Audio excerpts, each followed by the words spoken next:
Have you ever felt like reality just glitched? Like 1 second everything seems normal, your room, your reflection, the rhythm of your daily life, and then suddenly something shifts. You look at your own hands, and for a fleeting moment they feel almost unfamiliar. It's like staring at a word for too long until it stops making sense.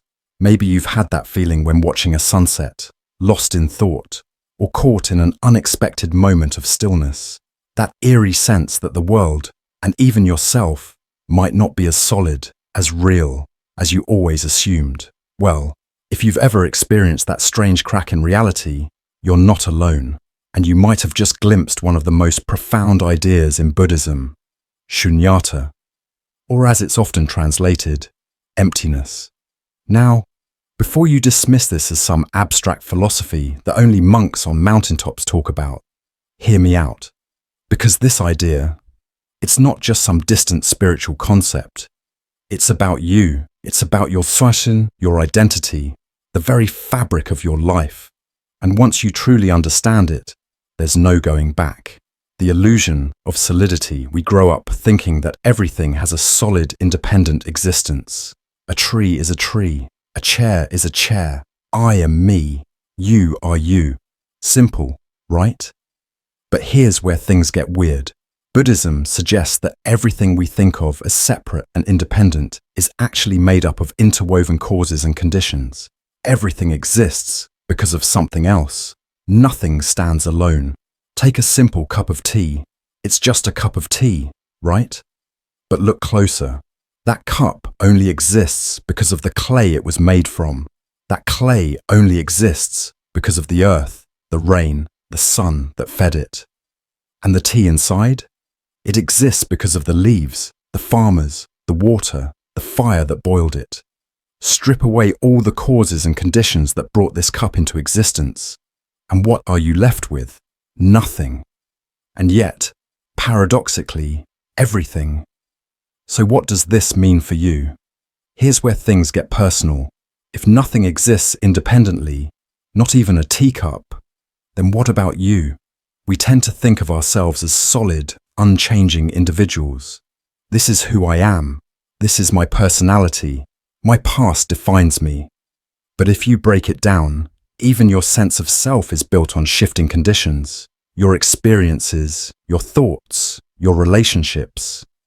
Who you were 5 years ago, not the same person you are today. And 5 years from now, you'll change again. This is why Śūnyatā isn't about nothingness. It's about fluidity. It's not saying you don't exist. It's saying you are not as fixed as you believe. And that's incredibly freeing. Because if the self is not a rigid, unchangeable thing, then you are not trapped by your past. You are not bound by who you thought you had to be. You are free to evolve, to grow, to see yourself and the world in an entirely new way. The world is empty. But that's a good thing. Here's where the paradox becomes beautiful. If everything is empty of a fixed, independent existence, that also means everything is connected. The separation we perceive between ourselves and others, between humans and nature, between past and future, begins to dissolve. And that's where true compassion arises. Because if you and I are not separate in the way we think we are, then your pain is not just yours, it's ours. Your joy is ours. The walls we put up between me and you, between self and other, start to crumble. And in that space, what's left? Not emptiness in the way we usually think of it, not a void, but possibility. Seeing the glitch for what it is, so the next time you feel that strange glitch, that moment where everything seems to shimmer on the edge of the unreal, don't turn away from it. Lean in, because that's where the truth is. That's where you begin to see the world and yourself as they really are. Not fixed, not separate, but endlessly interconnected, endlessly becoming. And once you see it, you can't unsee it. Close your eyes for a moment and picture a chair. Any chair. Maybe it's the one you sit on every day, or maybe it's just a simple wooden chair in your mind. You see it. You can imagine touching it, feeling its weight beneath you. It's solid. It's real. Or is it? Look closer. That chair is not some permanent, independent object that exists on its own. It's only here because of countless causes and conditions. The wood it was made from, that came from a tree that once swayed in the wind, drank in the sunlight, and took root in the earth. The hands that shaped it. A carpenter, someone whose skills were passed down, whose tools were forged from metal that came from the ground. And even now, this chair is changing. Wood expands and contracts. Paint fades. Time wears it down. Take away the wood, the hands that built it, the forces that shaped it. Where is the chair? Now, let's go even deeper. Science tells us that what seems solid is mostly empty space. Atoms, the tiny building blocks of everything, are 99.99% empty. Even the subatomic particles that make up those atoms, they don't just sit still. They flicker in and out of existence, like tiny ghosts appearing and vanishing in a vast, unknowable dance. So what, exactly, are you sitting on? Buddhism realized this truth long before quantum physics. Śūnyatā, often translated as emptiness, isn't saying the world is an illusion or that nothing exists. It's saying that nothing has a fixed, independent existence. Everything is empty of a solid, separate self, not because it isn't real, but because it's interconnected. This is what the Buddha called dependent origination, the understanding that nothing arises by itself. Everything is the result of something else. Everything you see, everything you think of as stable and separate, is actually part of a vast, ever-changing web of relationships. When this exists, that arises. When this ceases, that ceases. Think about it. A single raindrop falls into a river, becoming part of its flow. That water is drawn up by the sun, forming clouds. Those clouds bring rain to the earth again, nourishing the roots of a tree, the same tree that might one day become the wood for a chair. And what about you? Your body, your thoughts, your identity? None of it stands alone. Your body is made from the food you eat, the air you breathe, the genetic material passed down through generations.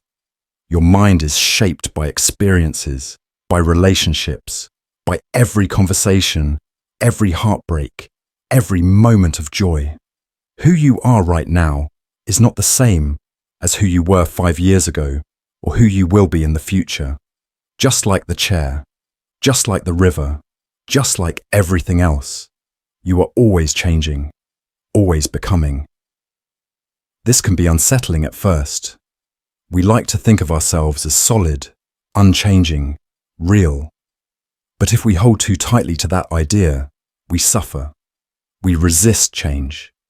We cling to things, to people, to identities that are always slipping through our fingers. But what if, instead of resisting, we embraced it? What if seeing the world as empty, not in the sense of meaninglessness, but in the sense of openness, actually set us free? If nothing is fixed, then nothing is separate. If nothing is separate, then we are never alone. The lines we draw between ourselves and others, between past and future, between me and you, begin to blur. And in that space, there is room to breathe, room to grow, room to see the world, not as something to be grasped, but as something to be experienced. So the next time you look at something, your chair, your reflection, the sky above you, pause for a moment. Ask yourself, what is this, really? And then let the question dissolve, like a raindrop in a river, because in that space, in that openness, is where the truth begins. It seems like a simple question, right? You might answer with your name, your job, your personality traits. Maybe you define yourself by your past experiences, the roles you play, friend, parent, partner. You might think of yourself as a collection of memories, emotions, and thoughts. But take a moment. Sit with the question, who are you really? Is there something inside you, some core, unchanging essence that has stayed the same since you were a child? Buddhism has an answer, and it might not be what you expect. Nothing. There is no single, permanent self inside you, no fixed, unchanging you beneath it all. Everything you think of as yourself, your identity, your beliefs, your emotions, arises from countless causes and conditions. Your upbringing, your genetics, your culture, the people who have come and gone in your life, all of it shapes you, and all of it is always changing. Think about it. The person you were at 5 years old, with your childlike wonder and fears, is not the person you were at 15, trying to figure out who you were in a complicated world. And that 15-year-old is not the same as the person you are now. Even your cells, the very fabric of your body, regenerate over time. Your thoughts shift. Your desires evolve. Your sense of self is constantly in motion. So what is this thing we call self? Buddhism uses a powerful metaphor: the wave and the ocean. A wave rises, peaks, and falls back into the sea. If you look at it in a single moment, it seems to have a form, a shape, an identity. But can you separate it from the ocean? Does it have an existence apart from the water, the wind, the gravity that gave it form? You are that wave, not separate, not static, a movement, not a thing. Modern neuroscience backs this up. Scientists have searched for a fixed self in the brain and found nothing. There is no central control room, no single entity pulling the strings. Instead, what we call self is an ever-shifting dance of neural networks, patterns firing, memories forming and dissolving, emotions rising and passing away. Your brain is a process, not a permanent thing.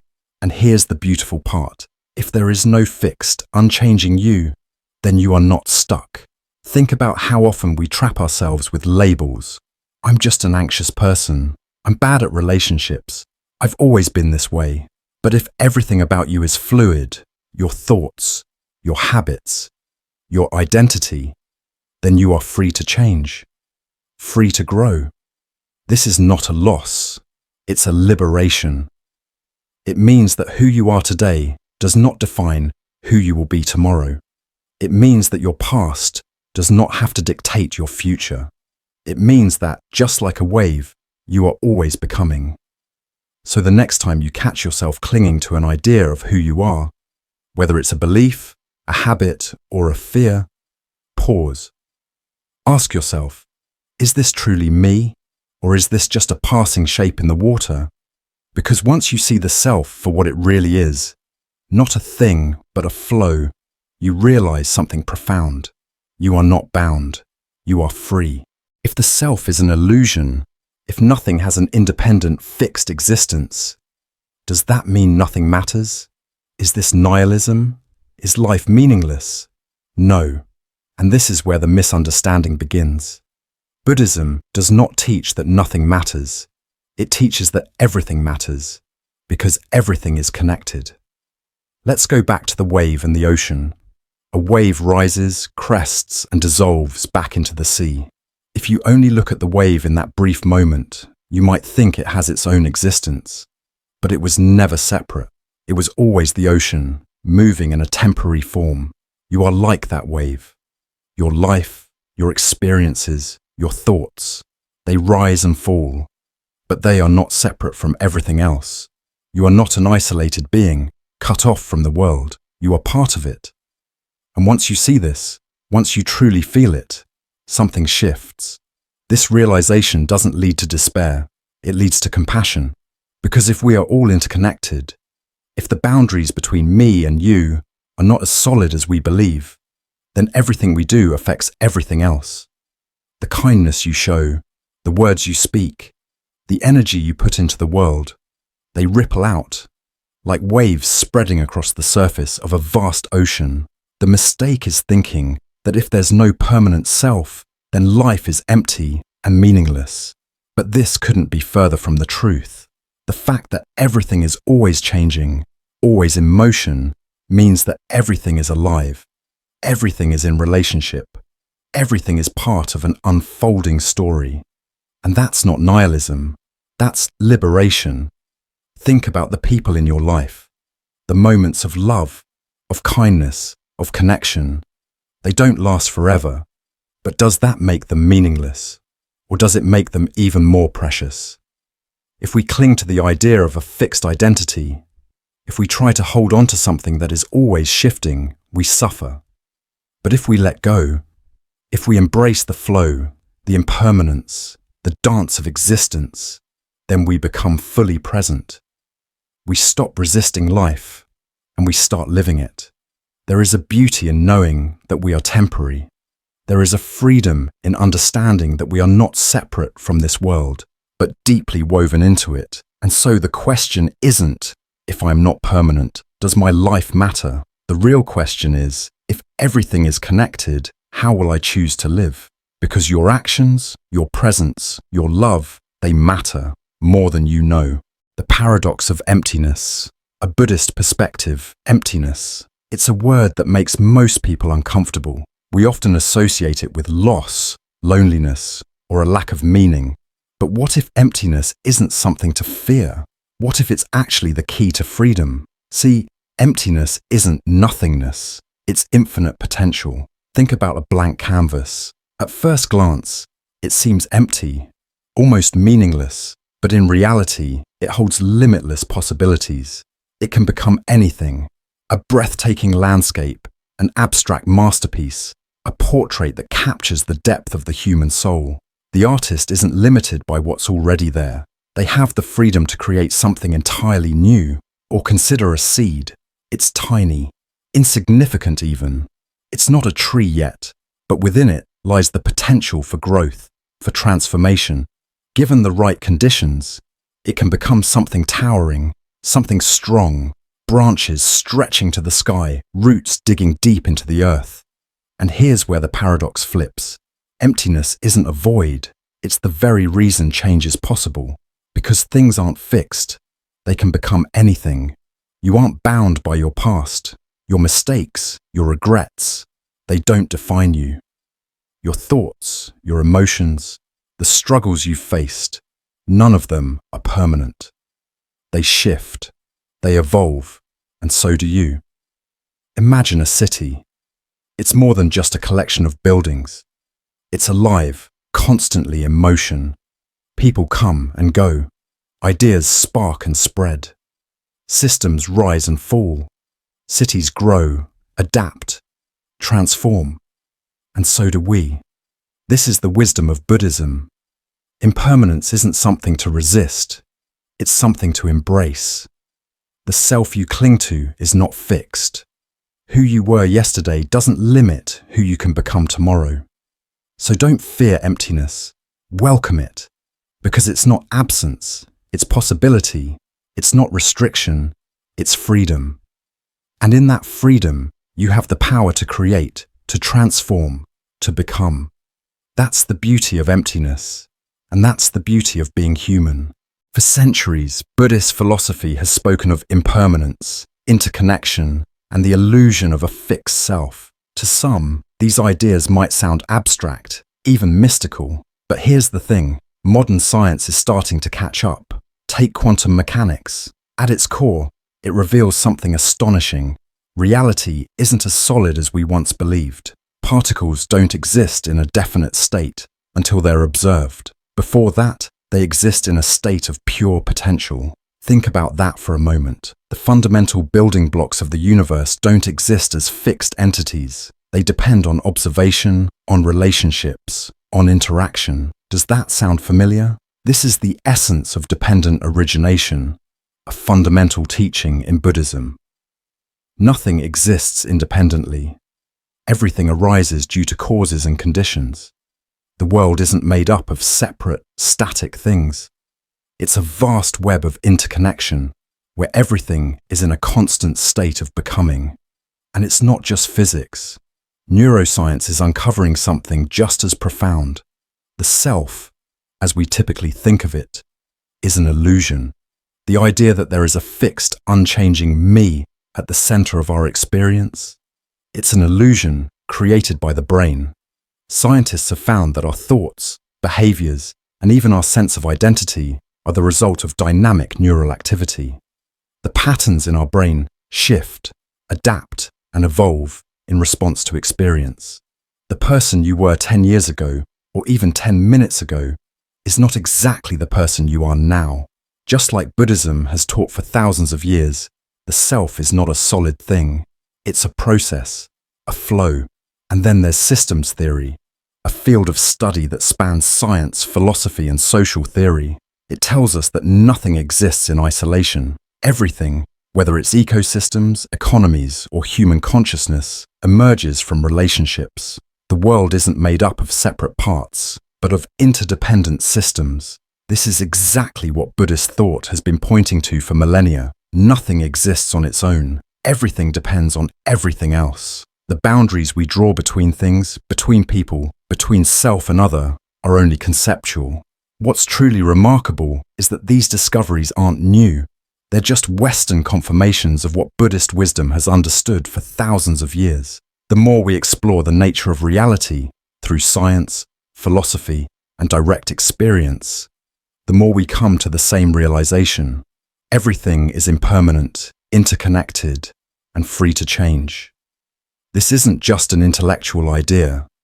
It's a shift in how we see the world, how we see ourselves. If nothing is fixed, if everything is in a state of possibility, then transformation is always possible. The mind that feels stuck can evolve. The suffering that feels endless can pass. The identity you cling to can expand, dissolve, and be reborn. Science is catching up. But Buddhism has been here all along, offering a path not just to understanding, but to liberation. So, what do you do with this knowledge? How do you take these profound insights, drawn from both ancient wisdom and modern science, and apply them to your life in a meaningful way? Here are 3 key takeaways. 1. Stop clinging, everything changes. Your relationships, your emotions, your circumstances, nothing stays the same forever. And yet, so much of human suffering comes from our resistance to this truth. We try to hold on to things even as they slip through our fingers. We cling to people, expecting them to always be who they were. We cling to feelings, hoping to keep happiness forever, or fearing that sadness will never end. But clinging only leads to suffering. When you resist the natural flow of life, you create tension, anxiety, and fear. Instead, embrace impermanence. See change not as a threat, but as the essence of life itself. The beauty of a sunset is that it fades. The joy of laughter is that it comes and goes. The depth of love is found not in possession, but in presence. When you stop clinging, you don't lose. You gain freedom. 2. See the interconnection.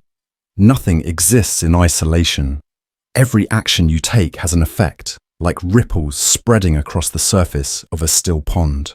The way you treat others, the energy you bring into a room, the small choices you make each day, these things matter more than you realize. If you see yourself as separate, life can feel lonely, disconnected, and meaningless. But when you understand interconnection, everything changes. The kindness you offer to a stranger doesn't just affect them, it affects you. The mindfulness you cultivate in your own life radiates outward, influencing those around you. When you recognize that your existence is woven into the fabric of everything, you naturally become more compassionate, more present, more aware. And in doing so, you begin to live in harmony with reality instead of fighting against it. 3. Realize your potential. Perhaps the most liberating truth of all, you are not a fixed, unchanging self. You are a process, a flow, a constantly shifting pattern of thoughts, actions, and experiences. This means you are not bound by your past. The mistakes you've made, the limitations you've believed in, the stories you've told yourself about who you are, they are not set in stone. You have the power to change, to evolve, to grow. You don't have to be the person you were yesterday. You don't have to be trapped in old narratives. Buddhism doesn't just teach that everything is impermanent. It teaches that impermanence is an opportunity. Every moment is a new chance. Every breath is a doorway to transformation. So instead of seeing life as a battle to hold on, see it as an invitation to flow. Instead of fearing change, step into it. Because when you stop clinging, you don't just exist, you start truly living. If everything is empty, what remains? The present moment. This, right now, not in some abstract, mystical sense, but in the simplest, most undeniable truth. Existence is happening. Not yesterday, not tomorrow, only now. We spend so much of our lives caught in illusions. We chase after things that won't last. We cling to identities that are always changing. We relive the past or obsess over the future, all while missing the only thing that is ever truly real, the present. But what happens when we stop clinging? When we let go of our rigid sense of self, our false belief in permanence, our endless grasping for control? What's left? Freedom. Freedom to simply be. To experience this moment fully, without resistance, without expectation. To exist without needing to define, categorize, or hold on. Buddhism has never been about nihilism or emptiness in the way people often assume. It doesn't teach that life is meaningless. It teaches that meaning is found in direct experience, in presence, in letting go of the illusions that cloud our vision. There's an old Buddhist saying, "Empty yourself of everything, let the mind rest in peace." It sounds simple, but in that simplicity lies something profound. When we empty ourselves of attachment, of rigid ideas, of the need to control, we don't fall into nothingness. We fall into everything. We fall into the vast, interconnected reality that has always been here. We wake up to the richness of life, not as we want it to be, but as it is.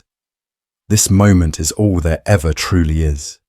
And when we stop searching, stop resisting, stop clinging, we finally arrive. Right here, right now. And in that presence, we don't find emptiness. We find life itself.